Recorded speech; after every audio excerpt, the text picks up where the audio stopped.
नमस्कार, मैं शिवा पारासर आपके साथ और आप देख रहे हैं इंडिया 24 न्यूज। इंडिया 24 न्यूज के खास कार्यक्रम हेलो डॉक्टर शो में आपका बहुत बहुत स्वागत है। आज के हेलो डॉक्टर शो के हमारे एपिसोड के गेस्ट हैं डॉक्टर राशि अग्रवाल जी, जो कि डेंटिस्ट हैं पुष्पांजलि हॉस्पिटल में।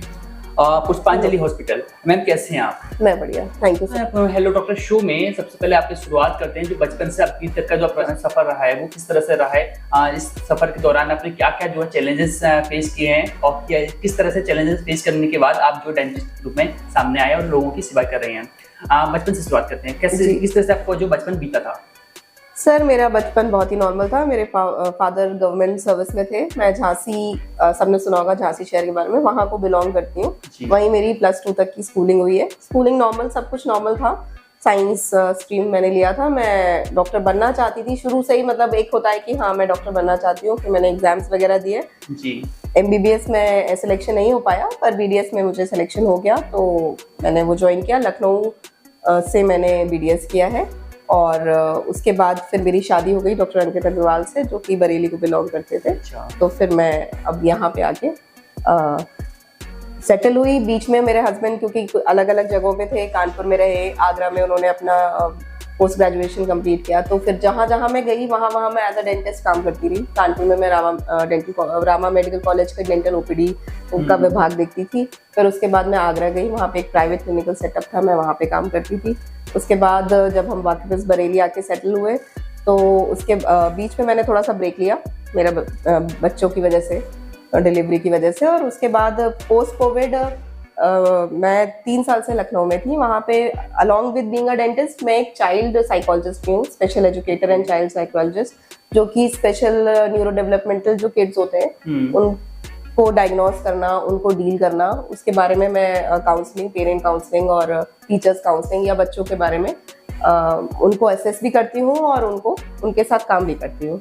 तो अब उस बीच में मैंने लखनऊ से ही D.Ed स्पेशल एजुकेशन 2 साल का कोर्स किया है अभी 2 साल पहले, और अब मैं यहाँ पे पुष्पांजलि हॉस्पिटल में एज अ डेंटिस्ट और चाइल्ड साइकोलॉजिस्ट प्रैक्टिस कर रही हूँ। कैसा बचपन से आपका ऐसा कौन सा टर्निंग पॉइंट रहा? जैसे नॉर्मली जब हम बच्चे होते हैं तो कई सारे मन में जो ख्याल आते हैं कि हमें जो है सिंगर बनना चाहिए, या डांसिंग, हमको डांसिंग में इंटरेस्ट है तो हमको डांसर बनना चाहिए, या फिर मुझे इंजीनियर बनना चाहिए। डॉक्टर बनने का ख्याल क्या आपका ही था, या बचपन में कोई और ख्याल था कि नहीं मुझे डॉक्टर नहीं बनना है, मुझे सिंगर बनना है, या मुझे डांसिंग बनना है, डांसिंग क्लासेस में जाना है? क्या ऐसा बचपन में आपका कौन सा टर्निंग पॉइंट रहा कि आपको लगा कि मुझे डॉक्टर ही बनना है? सर देखिए, मुझे डॉक्टर बनने का इसलिए हमेशा बचपन में या अपने स्कूल के दिनों में ये चीज़, ये मेडिकल फील्ड मैंने इसलिए चुनी क्योंकि मुझे बहुत शुरू से ही ना लोगों से इंटरेक्ट करना और लोगों की प्रॉब्लम्स को सॉल्व करना बहुत पसंद था।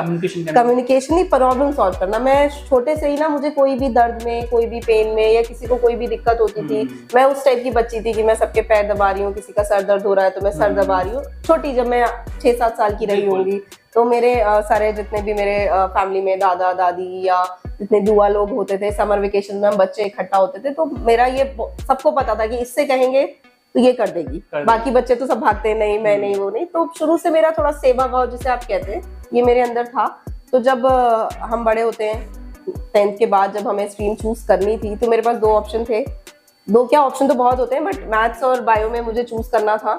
तो मुझे ये रियलाइज हुआ कि मैं एक कॉर्पोरेट ऑफिस या 9 to 5 जॉब, वो मुझे कभी एक्साइट नहीं किया। मुझे एक्साइट किया पब्लिक डीलिंग, लोगों के बीच में रहना, लोगों के साथ काम करना, जो कि मेडिकल फील्ड में था। और एक किसी की मदद, क्योंकि मैं किसी को दर्द में नहीं देख पाती थी, और मुझे जब मैं खुद भी बीमार पड़ती थी या कुछ भी, जब हम डॉक्टर्स को विजिट करते थे, तो वो पूरा सेटअप या चीज़ें हमें मुझे बहुत एक्साइट करती थी कि मैं भी किसी की हेल्प कर सकूं। क्योंकि जब मैं देखती थी कि डॉक्टर हमारी दर्द को, हमारी तकलीफ को दूर कर देते हैं, हमें आराम मिलता है, तो हम उस चीज़ से मुझे बहुत प्रेरणा मिलती थी कि ये बहुत नोबल प्रोफेशन है और मुझे इसी में जाना है। जिससे आपने डेंटिस्ट के रूप में काम कर रहे हैं, MBBS का आपने जब किया था तो नीट का एग्जाम आपने क्वालिफाई किया होगा? जी, उस समय नीट नहीं होता था। उस समय अलग होता था, मतलब नीट नहीं होता था, स्टेट लेवल एंट्रेंस अलग होती थी। हम लोग कई एग्जाम्स देते थे। अब तो नीट हो गया है। नहीं था। उस दौरान नीट है। जैसे कि अभी टेक्नोलॉजी, आपके टाइम में नीट नहीं था, लेकिन आपके टाइम में इतना टेक्नोलॉजी भी बेस नहीं हो रहा होगा। हाँ, टेक्नोलॉजी बेस नहीं था, पर एंट्रेंस एग्जाम होते थे, ऑल इंडिया अलग होता था। हाँ, मैं जैसे बात करना चाहूँगा, एक सवाल मेरा आपसे ये रहेगा कि अभी वर्तमान समय में जो है नीट के एग्जाम क्वालिफाई करना अनिवार्य हो गया है किसी बच्चे को, अगर MBBS का पास करना है तो अच्छा डॉक्टर बनना है तो दिखते कि लाखों बच्चे जो है इस समय जो है नीट एग्जाम में बैठते हैं हर साल, लेकिन कुछ परसेंट ही इसमें से क्वालिफाई कर पाते हैं। इस समय वर्तमान में जो है एजुकेशन के सिस्टम में जो है ऑफलाइन भी एजुकेशन है और ऑनलाइन भी एजुकेशन है। अधिकतर जो है बच्चे जो है ऑनलाइन क्लासेस की तरफ ज़्यादा जा रहे हैं, लेकिन जितना टेक्नोलॉजी फायदेमंद है उतना जो है हानिकारक भी है। किस तरह से देखते हैं आप टेक्नोलॉजी के माध्यम से किस तरह से बच्चे को जो है अपनी एजुकेशन कंप्लीट करनी चाहिए, क्या एक शेड्यूल रहना चाहिए, क्या कुछ बताना चाहेंगे? देखिए सर, अलग अलग फील्ड में टेक्नोलॉजी अलग अलग तरीके से हेल्प करती है। मैं अपने मेडिकल फील्ड के बारे में बता सकती हूँ कि जब आप मेडिकल एंट्रेंस के लिए तैयारी कर रहे हैं तो टेक्नोलॉजी, क्योंकि अब रिसोर्सफुल हो गया है, वेब है, जो भी हमारा इंटरनेट में सब कुछ इतनी सारी नॉलेज है, तो ये जानना कि कौन सी नॉलेज सही है, आप सब कुछ हम टेक्नोलॉजी के थ्रू माध्यम से हम नहीं ग्रहण कर सकते हैं तैयारी करने के लिए भी, क्योंकि नॉलेज का पूल है। देखिए किताबें आज भी पढ़ाई का माध्यम भी है और ज्यादा जरूरी है, क्योंकि उसमें सही, उपयुक्त और जितनी आपको जरूरत है उतनी नॉलेज होती है। नेट पे क्या है, बेइंतहा नॉलेज है, एक ही चीज के बारे में, वो चीज भी है जो उस समय आपका जानना जरूरी नहीं है। देखिए जब आप किसी एंट्रेंस एग्जाम को क्वालिफाई करते हैं तो जो आपका सिलेबस है वो आपका गाइडलाइन होता है कि आपको उतना पढ़ना है, क्योंकि उसमें पे बेसिस पे क्वेश्चन आते हैं। अगर आप टेक्नोलॉजी पे ज्यादा डिपेंडेंट होते हैं या आप ये सोचते हैं कि आपको किताबें नहीं पढ़नी पड़ेंगी या 10 घंटे 12 घंटे, जो एक बहुत पुराने समय से जो एक तैयारी का शेड्यूल और तरीका चला आ रहा था, वो चेंज हो जाए थोड़ा बहुत समय के साथ। बिल्कुल माध्यमों के नए नए माध्यमों के विकसित करने से, ऑनलाइन क्लासेस होने से, सामाजिक परिस्थिति ऐसी होने से, कोविड वगैरह के बाद वो जरूरी हो गया है। लेकिन ऑनलाइन अकेला माध्यम आपको उतनी नॉलेज नहीं दे सकता है जितना आपको ऑफलाइन। हम पढ़ाई करते हैं, हमें शिक्षक हमें गाइड करते हैं, हमें बताते हैं, हमारे डाउट्स क्लियर करते हैं। तो मेरा तो अभी भी ये मानना है कि किसी भी एंट्रेंस को करने के लिए, और इवन एक बार आप सेलेक्ट भी हो जाते हैं MBBS BDS किसी भी पद्धति में, उसके बाद आप कोई और फील्ड हो सकता है जिसमें आप ऑनलाइन क्लास करके एक अच्छे प्रोफेशनल बन जाए, लेकिन मेडिकल फील्ड में ऐसा नहीं हो सकता, क्योंकि आपको पढ़ाई से के साथ साथ पेशेंट्स पे काम करना ज्यादा जरूरी। ये प्रैक्टिकल चीज है। जितना आप पेशेंट्स के साथ काम करेंगे, जितना आप अनुभव करेंगे, वो जो आप सीखेंगे वही आपको एक अच्छा डॉक्टर बनने में मदद कर सकता है। सिर्फ किताबें पढ़ के हम अच्छे डॉक्टर नहीं बन सकते। तो जो हमारा फील्ड है उसमें तो ऑनलाइन आपकी नॉलेज को बढ़ाने के लिए कुछ ऐसी तकनीक है जो इंडिया में नहीं है, जो दूसरे देशों में है, उनके वीडियोस हैं, आप अपनी नॉलेज बढ़ाने के लिए उसको यूज कर सकते हैं। लेकिन एक अच्छा डॉक्टर, एक अच्छा क्लिनिशियन बनने के लिए आपको मरीज के साथ के ऊपर काम करना है, उसके साथ काम करना है। जितना आप एज अ स्टूडेंट काम करते हैं, प्रैक्टिकल करेंगे, उतना ही आप अच्छे डॉक्टर में आप आगे जाके एक अच्छा डॉक्टर बनेंगे। ये बिल्कुल मेरे हिसाब से या किसी के हिसाब से, ये बिल्कुल हमारे फील्ड के लिए तो ऑफलाइन माध्यम ज्यादा इम्पोर्टेंट, ज्यादा जरूरी और ज्यादा अहमियत रखता है। आप ऑनलाइन पढ़ के डॉक्टर नहीं बन सकते। इसीलिए नीट का एग्जाम कंप्यूटराइज होता है, वो सब होता है, लेकिन उसके बाद जब आप एडमिशन लेते हैं तो आपको कॉलेज जाना होता है। आपकी 80% अटेंडेंस आज के डेट में हर कॉलेज में कंपलसरी होती है। शायद दूसरे जैसे जो दूसरे माध्यम है या जो दूसरे फील्ड्स हैं, जैसे जो ह्यूमैनिटीज वगैरह हो सकते हैं, क्योंकि उसमें थ्योरेटिकल ही पढ़ाई ज्यादा होती है। प्रैक्टिकल काम एक लेवल के बाद आता है, उतना नहीं होता है, तो वो तो आप कर सकते हैं। लेकिन मेडिकल फील्ड नहीं, इसमें तो आपको ऑफलाइन आपको पढ़ाई भी करनी है, आपको समझना भी है, आपको देखना भी है और आपको करना है। बिल्कुल। मेरा एक सवाल आपसे ये रहेगा कि अक्सर देखा जाता है कि जब हम ऑनलाइन जो स्टूडेंट जो होते हैं नीट के एग्जाम कर रहे हैं, एनीबॉडी किसी भी कंपटीशन की तैयारी कर रहे हैं, उस दौरान अगर ऑनलाइन क्लासेस ले रहे हैं या लैपटॉप के माध्यम से, कंप्यूटर के माध्यम से, तो कई बार ऐसा होता है कि 1 घंटे पढ़ाई करने के बाद या 1.5 घंटे पढ़ाई करने के बाद एक छोटी सी नोटिफिकेशन आती है किसी फ्रेंड्स की या किसी वीडियोज़ की या किसी रील्स की, इंस्टाग्राम की। मन करता है कि हाँ बस 5 मिनट देखने हैं और देखते हैं रील्स, उसके बाद जो है वापस से अपनी तैयारी पर आ जाते हैं। कई बार होता है कि जो क्लिक करते हैं जो है वो 5 मिनट की रील कब जो है 5 घंटे में, 3 घंटे में, 4 घंटे में बदल जाती है और टाइम वो वेस्ट हो जाता है। बाद में ध्यान आता है कि हमने तो जो है एजुकेशन अपनी कंप्लीट कर रहे थे। जी देखिए, तो ये डिस्ट्रैक्शन जो होती है उस चीज से किस तरह से बचा जा सकता है, आप जो है अपने अनुभव से किस तरह से जो है स्टूडेंट के लिए कहना चाहेंगे? देखिए, ये जो डिस्ट्रैक्शन वाली आपने बात कही है एकदम सही और बहुत अच्छी है। ये सिर्फ स्टूडेंट्स पे नहीं, आप पे और हम पे भी लागू होती है। लेकिन स्टूडेंट्स के लिए, क्योंकि उनका बहुत इंपॉर्टेंट टाइम है, वो वाला टाइम, हाँ गोल्डन टाइम है, वो वेस्ट हो जाता है। देखिए, इसका तो एक ही तरीका है। देखिए, आज की सिनेरियो में हम ये तो नहीं कह सकते कि आप फोन ना इस्तेमाल करें, क्योंकि आधी आपकी जिंदगी फोन पे चलती है। लेकिन मुझे ऐसा लगता है कि जो आपका पढ़ाई का वक्त है उसमें आपको इतना डिसिप्लिन रखना चाहिए, आपको अपना इंटरनेट बंद कर देना। मेरे हिसाब से आपको जब नोटिफिकेशन नहीं आएंगे जी। तो आपको शायद थोड़ा सा वो मन जो ना भटके। मन ना भटके। अगर आपका इंटरनेट खुला होता है, मैसेज टोन आई बीप आई, फोन को साइलेंट मोड पे करिए। या बहुत सबसे अच्छा तरीका, मैंने किसी IAS अधिकारी का इंटरव्यू पढ़ा था, उन्होंने भी ये बताया था कि वो अपने फोन को ड्रॉअर में लॉक कर देते थे और चाबी अपने घर में जो भी उनके घर में मदर या जो भी दूसरा होता था उनको दे देते, फैमिली मेंबर्स को दे देते कि मैं आप मुझे ये चाबी अगर उनका 4 घंटे का शेड्यूल होता था कि मुझे 4 घंटे पढ़ाई करनी है, तो वो मना कर देते थे कि आप मुझे चाबी देंगे ही नहीं। और ये फोन देने में क्या होता था कि दूसरे बंदे को उसका फोन बजा या उन्होंने देख लिया या उन्हें लगा कुछ जरूरी तो नहीं है तो वो उसे डिस्टर्ब कर सकते थे, वो उसको बंद करके चाबी उधर दे देते थे कि 4 घंटे तक आप मुझे चाबी नहीं देंगे। और वो उनके फैमिली भी उनको सपोर्ट करती थी। तो ये भी एक तरीका है जिसे अपनाया जा सकता है कि आप अपने, आजकल क्या होता है हम लोग फोन अपने पास रखते हैं, यहाँ बैठे हैं तो फोन हम यहाँ रखते हैं। बच्चों को भी मैंने देखा है कॉन्स्टेंटली जेब में फोन रहता है। आप जितना भी टाइम पढ़ रहे हैं या अपनी पढ़ाई को दे रहे हैं, अगर आप 2 घंटे भी दे रहे हैं तो फोन आप अपने पास नहीं रखें, आस पास ही ना रखें, उस कमरे में ही आप उसे दूसरे कमरे में साइलेंट पे करके या ऑफलाइन करके छोड़ दें। फिर आप जब आपकी शरीर थक जाए या आपका मस्तिष्क आपको कहे कि हमें ब्रेक लेना है, जो सबका अलग अलग टाइम शेड्यूल होता है, जब आप उठें तब आप देख सकते हैं। थोड़ा सा डिसिप्लिन, इसी को जो डिसिप्लिन कहते हैं, ये आपको लाना पड़ेगा क्योंकि वो जो गोल्डन टाइम होता है हमारा तैयारी का 10+2 और उसके बाद का 1 साल अगर आप तैयारी कर रहे हैं, उसमें वो मेक और ब्रेक वाला होता है। उसमें अगर आपने अपना पूरा फोकस अपनी पढ़ाई और अपने गोल पे दे लिया तो आपकी लाइफ आगे इजी तो देखिए कुछ नहीं है यार, हर समय आपको कॉम्पिटिटिव है फील्ड, लेकिन वो आपको आपके ध्येय की तरफ आसानी से ले जाएगी या आपका पथ आसान कर देगी। वरना क्या होता है कि आप भटक रहे हैं, आपने जो गोल बनाया उसमें पहुंचने में आपको देर ज्यादा लगेगी या आप वो गोल नहीं अचीव कर पाएंगे। जैसे कि अगर इंसान आप कंपटीशन दे रहे हैं, आप चाहते हैं कि मुझे इंडिया के बेस्ट स्कूल में पढ़ना है, एम्स में जाना है, एम्स की जितनी सीटें हैं आप उतनी के लिए कम्पीट कर रहे हैं लाखों बच्चों में, तो उसके लिए आपका फोकस होना बहुत जरूरी है। हो सकता है आप डॉक्टर बन जाए लेकिन आपको एम्स ना मिल पाए, आपके सपने ना पूरे हो पाए, आप तो थोड़ा बैक सीट में दूसरे कॉलेजेस जाना पड़े। तो फोकस, डिसिप्लिन और अपने गोल की तरफ एक ध्येय है, उसमें इंटरनेट या फोन या ये जो भी आजकल सोशल मीडिया, ये रुकावट तो है ही। दूसरा क्या है कि आप सोशल मीडिया पे आजकल जो एक नया ट्रेंड जो मैं बच्चों में देख रही हूँ कि वो इन्फ्लुएंसर देख देख के सबको लगने लगा कि that is the only thing, वो एक हाई पेइंग हाई, हाँ definitely that is a career, मैं ये नहीं कह रही हूँ, जो है वो एक उसको करियर की तरह कर रहे हैं। बट आप किसी भी इन्फ्लुएंसर की हिस्ट्री देखेंगे तो 10% ऐसे होंगे जिन्होंने कुछ नहीं किया और वो सीधे इन्फ्लुएंसर बन गए। आपको 90% ऐसे होंगे जिन्होंने अपनी पढ़ाई कंप्लीट करी, वो किसी ना किसी फील्ड के थे, कुछ काम कर रहे थे, 1-2 साल कर रहे थे, साथ में साइड इन्फ्लुएंसर का काम करने लगे, फिर वो हो गया तो उन्होंने अपना करियर छोड़ के करियर स्विच किया। लेकिन ऐसा नहीं है कि उन्होंने पढ़ाई नहीं की, कुछ है जो नहीं होंगे। लेकिन आप अगर हमारे देश की जनसंख्या और हम जितने पॉपुलेशन में अगर हर कोई इन्फ्लुएंसर बन जाएगा तो इन्फ्लुएंसर को सुनेगा कौन? बिल्कुल। इन्फ्लुएंसर का मतलब ही क्या है कि वो एक बड़े ग्रुप ऑफ लोगों को इन्फ्लुएंस कर रहा है किसी पर्टिकुलर चीज के लिए। अगर सब इन्फ्लुएंसर होंगे तो फिर इन्फ्लुएंसर उनको सुनने वाले, वो आज इन्फ्लुएंसर इसलिए क्योंकि उन लाखों लोग उनको फॉलो कर रहे हैं या उनको सुन रहे हैं या उनकी बात में दिलचस्पी दिखा रहे हैं। बिल्कुल।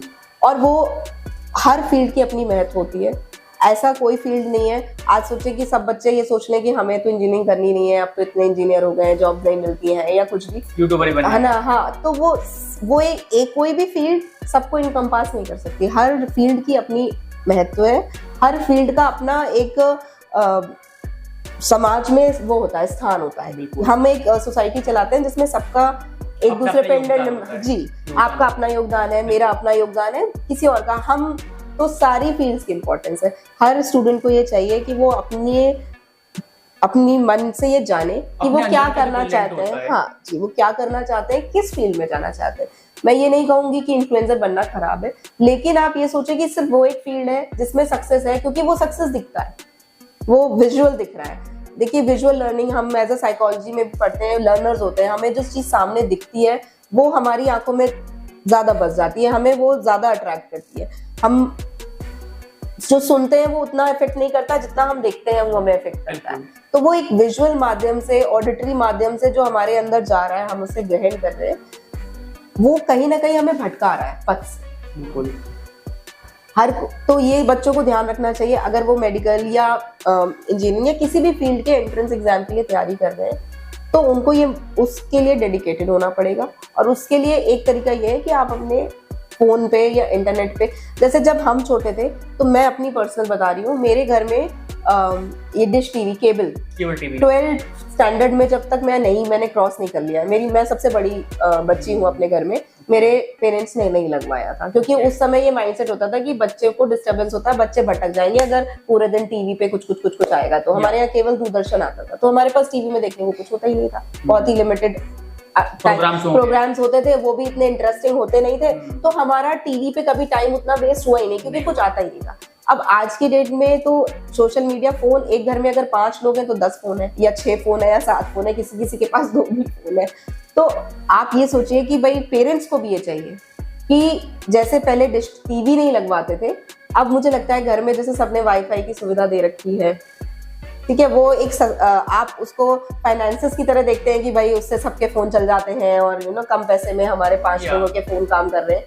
लेकिन बच्चे जहाँ पढ़ाई वाले हैं वहां पे मुझे लगता है घर में वाईफाई वगैरह नहीं होना चाहिए ना। और अभी भी सिंपल फोन्स आते हैं, अगर कम्युनिकेशन के लिए फोन देना है तो बच्चों को सिंपल फोन से नहीं चाहिए। मेरा एक चीज सवाल आपसे ये रहा होगा, जैसे आपने बचपन में पहचाना, हर बच्चे के अंदर एक भगवान ने जो है यूनिक टैलेंट के साथ उनको पैदा किया है, इस धरती पर भेजा है।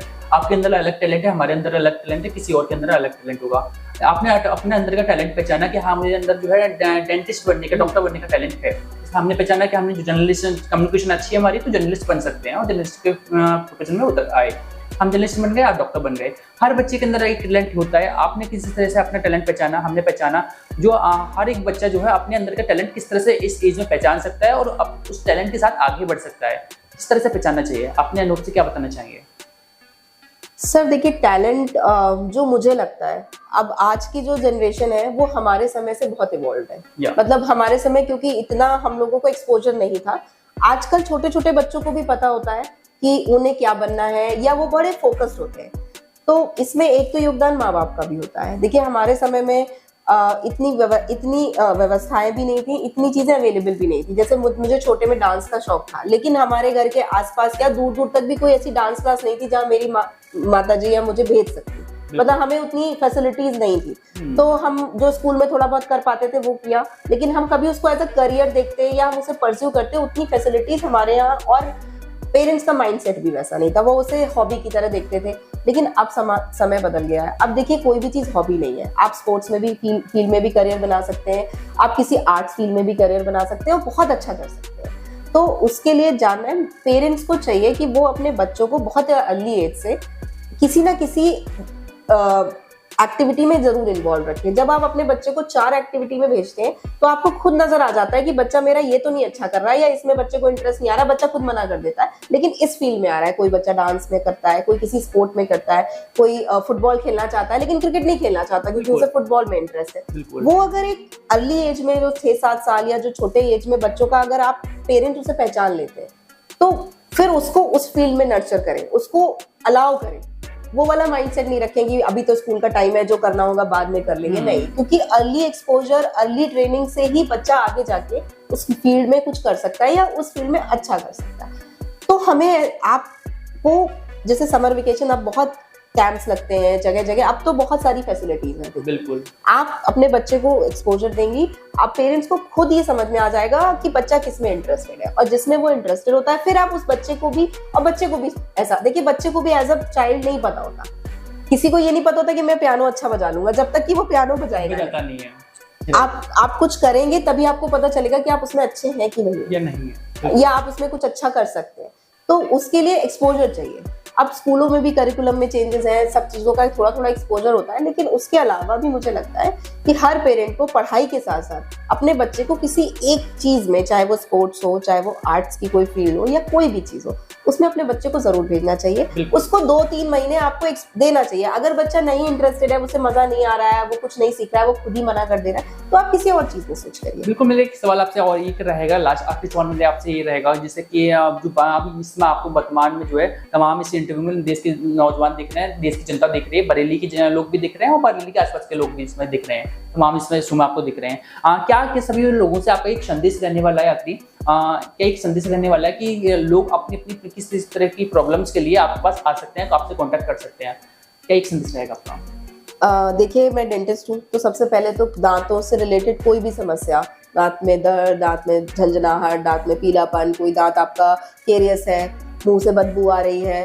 या आपको मिसिंग कोई दांत है, टेढ़े मेढ़े दांत हैं, पीछे की अक्ल दांत दर्द देती है, उसे निकलवाना है, तो ये दांतों से रिलेटेड जो भी समस्याएं हैं, उन सभी की समस्याओं का निवारण हमारे यहाँ होता है। आधी से ज्यादा चीजें मैं खुद करती हूँ, और जो कुछ स्पेशलिस्ट वाली चीजें हमारे यहाँ स्पेशलिस्ट से टाई अप है, वो आके हमारे यहाँ काम करते हैं। जैसे ऑर्थोडोंटिक्स है, जो टेढ़े मेढ़े दांतों के लिए ब्रेसेस लगता है, उसमें हमारे यहाँ डॉक्टर, हम लोगों के पैनल है जिसमें और डॉक्टर्स हैं, वो आके करते हैं। कोई ओरल सर्जरी है, या आपको चोट लग गई है, दांत कुछ इंजरी हो गई है, उसके लिए भी ट्रॉमा सर्जन वगैरह भी, जो ओरल एंड मैक्सिलोफेशियल सर्जन है, वो भी हमारे यहाँ सब हमारे पैनल में है।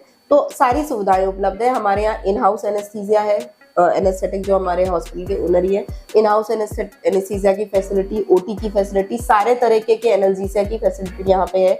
छोटे बच्चों के ट्रीटमेंट के लिए स्पेशली, क्योंकि बच्चे इतनी आसानी से ट्रीटमेंट नहीं कराते हैं, उन्हें प्रॉपर एनाल्जेसिया और उसके साथ करना पड़ता है, तो उसकी फैसिलिटी हमारे यहाँ है। इसके अलावा मैं खुद एक चाइल्ड काउंसलर और चाइल्ड साइकोलॉजी में डील करती हूँ। तो मैं आपके माध्यम से सभी जनता को अवगत कराना चाहती हूँ कि देखिए, अब इस समय में न्यूरो डेवलपमेंटल जो डिसऑर्डर्स हैं, जैसे कि आपने भी कुछ नाम सुने होंगे, ऑटिज्म, ADHD, सेरेब्रल पाल्सी, ये अब थोड़े इनका इंसिडेंस बढ़ रहा है। तो अगर आप इसे अर्ली एज में, छोटे बच्चों में अगर आप इसको इस समस्या पे ध्यान दे लेते हैं, तो थेरेपीज और उनके माध्यम से आप इन बच्चों को उससे निकाल सकते हैं, समाज में नॉर्मल उनको लेवल पे ला सकते हैं। लेकिन अर्ली इंटरवेंशन, उसके लिए early intervention is the key. अभी क्या होता है हमारे समाज में, लोग ध्यान नहीं देते, उन्हें लगता है अरे बोल नहीं रहा है, कोई बात नहीं, देर से बोलेगा, लड़के देर से बोलते हैं, या फिर आप बहुत गोल्डन पीरियड जो होता है बच्चे का, वो निकाल देते हैं। हाँ, जो मेन, फिर आप जब डॉक्टर की हेल्प या जब आप सीख करते हैं, तब तक बच्चा 4 या 5 साल का हो चुका होता है। और बहुत सा, क्योंकि जो बच्चों का ब्रेन होता है वो 5 साल तक अराउंड 75 to 80%, और 7-8 साल तक 95% ब्रेन पूरा डेवलप हो चुका होता है, ब्रेन सेल्स बन चुके होते हैं। तो फिर उसके बाद में उनके में चेंजेस लाना थोड़ा डिफिकल्ट होता जाता है। अगर आप अर्ली समय रहते, 2 साल 2.5 साल, और वो बहुत अर्ली साइंस होते हैं, आपको एज अ पेरेंट समझ में आ जाते हैं, आपको अंदर से पता चल रहा होता है, बच्चा अपने नाम को रिस्पॉन्ड नहीं कर रहा होता है, किसी की बात नहीं सुन रहा होता है, बहुत स्क्रीन टाइम, बिल्कुल आजकल आपने ये देखा होगा समाज में, सब लोग छोटे छोटे बच्चों को फोन दे देते हैं या टीवी दे देते हैं खाना खिलाने के लिए, कि बिना फोन के तो बच्चा खाना खाता ही नहीं है हमारा। वो बिल्कुल नहीं करना है। छोटे बच्चों का स्क्रीन टाइम, ये US अथॉरिटीज और सारी रिसर्चर्स ने कहा है कि 2 साल तक के बच्चे का स्क्रीन टाइम 0 होना चाहिए। उससे ऊपर अगर आप कुछ भी दे रहे हैं, 0 मतलब 0, 10 मिनट या 15 मिनट भी दिन दे रहे हैं, तो वो बच्चे को नुकसान पहुंचाता है। 2 लाइन में आप क्या करना चाहेंगे, जो पेरेंट्स जो है अपने जो छोटे बच्चे होते हैं 5-6 साल के, जो है 1 साल का 1.5 साल का, जो बच्चे को जो खाना नहीं खाते हैं या रोने लगते हैं बच्चे, जो है उनको देखिए, बच्चे की फोन सामने कार्टून में लगा देते हैं, वो डेंजरस है क्या बच्चे के लिए? बिल्कुल dangerous, it is dangerous. 2 line में क्या पेरेंट्स के लिए एक संदेश देना चाहेंगे, सिर्फ 2 लाइन में? 2 लाइन में देखिए, बच्चे को खाना खिलाने के लिए फोन या टीवी यूज करना, ये आप अपना काम आसान कर रहे हैं, लेकिन बच्चे के साथ, उसके डेवलपमेंट के साथ, उसके न्यूरोलॉजिकल डेवलपमेंट के साथ आप एक बहुत स्लो, जैसे कहते हैं ना स्लो पॉइजन, वो एक स्लो पॉइजन की तरह है, वो बच्चे को हार्म कर रहा है। बच्चे के आप ऐसे बच्चों में बिहेवियर चैलेंजेस आते हैं, जैसे जैसे बच्चा बड़ा होगा, बच्चा जिद्दी, ना सुनना, चिड़चिड़ापन, और क्या कहते हैं खाने में, जिसे पिकी ईटर कहते हैं, कि बहुत ही कम चीजें खाता है, बहुत ही सिलेक्टिव है। आपको बाहर आने जाने में दिक्कत होगी, आप कहीं जाते हैं तो आपको बच्चे का खाना साथ लेके जाना पड़ता है, या बहुत सारी दिक्कतें आएंगी। और बच्चा खाना जो होता है उसको पहचानना, उसको समझना कि वो हमारी बॉडी की नीड है, हमें फ्यूल देता है खाना, वो बच्चा समझते नहीं है कि उसका पूरा दिमाग टीवी पे होता है या स्क्रीन पे होता है, जो भी वो देख रहा है। आप उसे खिलाते जाएंगे, वो ये भी नहीं बता पाता है कि मेरा पेट भर गया। उससे इवेंचुअली बच्चा मोटापे की तरफ, ओबेसिटी की तरफ, इन सब चीजों की तरफ भी बढ़ता है। आगे जाके बहुत दिक्कतें होती है। टीवी देख के आप अंदाजे से खाना खिलाते हैं कि मैंने 1 रोटी खिला दी, बच्चे का पेट भर गया होगा, मेरा एक हो गया। अब 2 साल बच्चा खाता जाता है, वो बोलता ही नहीं है कि मेरा पेट भर गया। तो बच्चे, जो प्रॉपर तरीका है, स्क्रीन मत दीजिए, बच्चे को खाना बिना स्क्रीन के ही खिलाना चाहिए। उसके बाद अगर आप जो 3-4 साल के बच्चे हैं, मैं ये नहीं कहती हूँ अगर आधे घंटे आप दिन में बच्चा टीवी देखता है, टीवी पे बच्चा क्या देख रहा है वो भी इम्पोर्टेंट है ना। लेकिन जो 2 साल से कम बच्चे हैं, जो इन्फेंट्स हैं, उनको तो टीवी जीरो है, उनका स्क्रीन टाइम जीरो होना चाहिए। और ये खाना खिलाते वक्त जो टीवी या फोन देना की जो एक प्रथा मैं देख रही हूँ बहुत ही प्रचलित होती जा रही है, वो बिल्कुल नहीं। बिल्कुल। तो जो आपने जैसे आपका कहना है कि अभी जो 2 साल के तकरीब बच्चे जो हैं उनको फोन वगैरह का यूज नहीं देना चाहिए। बिल्कुल नहीं। Is very dangerous. It is dangerous in neurological development. बच्चों की स्पीच डिले हो जाती है, फिर बच्चे कार्टून के आवाज में ही बोलने लगते हैं। मेरे पास कितने पेरेंट्स आते हैं जो कहते हैं कि मैम ये गाना गा गा के बोलता है या बोलती है। प्रॉब्लम होता है, जैसे देखते हैं वैसे सीखते हैं बच्चे, या वो बोलते ही नहीं है, वो आपकी बात पे रिस्पॉन्ड ही नहीं करते हैं। तो ये सब समस्याएं आपको आगे जाके आती हैं, फिर स्कूल से कंप्लेंट्स आती हैं, फिर पेरेंट्स इस पे एक्ट करते हैं। तो उससे अगर आप वही ना कि शुरू से ही बचना चाहिए। स्क्रीन टाइम बिल्कुल मुझे लगता है कि आज की डेट में सभी के लिए, और बड़ों को भी कम देखना चाहिए, बट बच्चों को तो, छोटे बच्चों को तो बिल्कुल। This is very dangerous. Thank you so much ma'am. अभी आपको बता दें हमारे हेलो डॉक्टर शो के एपिसोड में डॉक्टर राशि अग्रवाल जी हमारे साथ मौजूद थी, जो कि पुष्पांजलि हॉस्पिटल में एज ए डेंटिस्ट काम करती हैं और पेशेंटों की जो है इलाज करती हैं। तो फिलहाल में जो इस एपिसोड में फिलहाल में इतना ही है। अगले हफ्ते फिर मिलेंगे नए एपिसोड में एक नए डॉक्टर के साथ। तब तक के लिए देखते रहे इंडिया 24 न्यूज की खास पेशकश।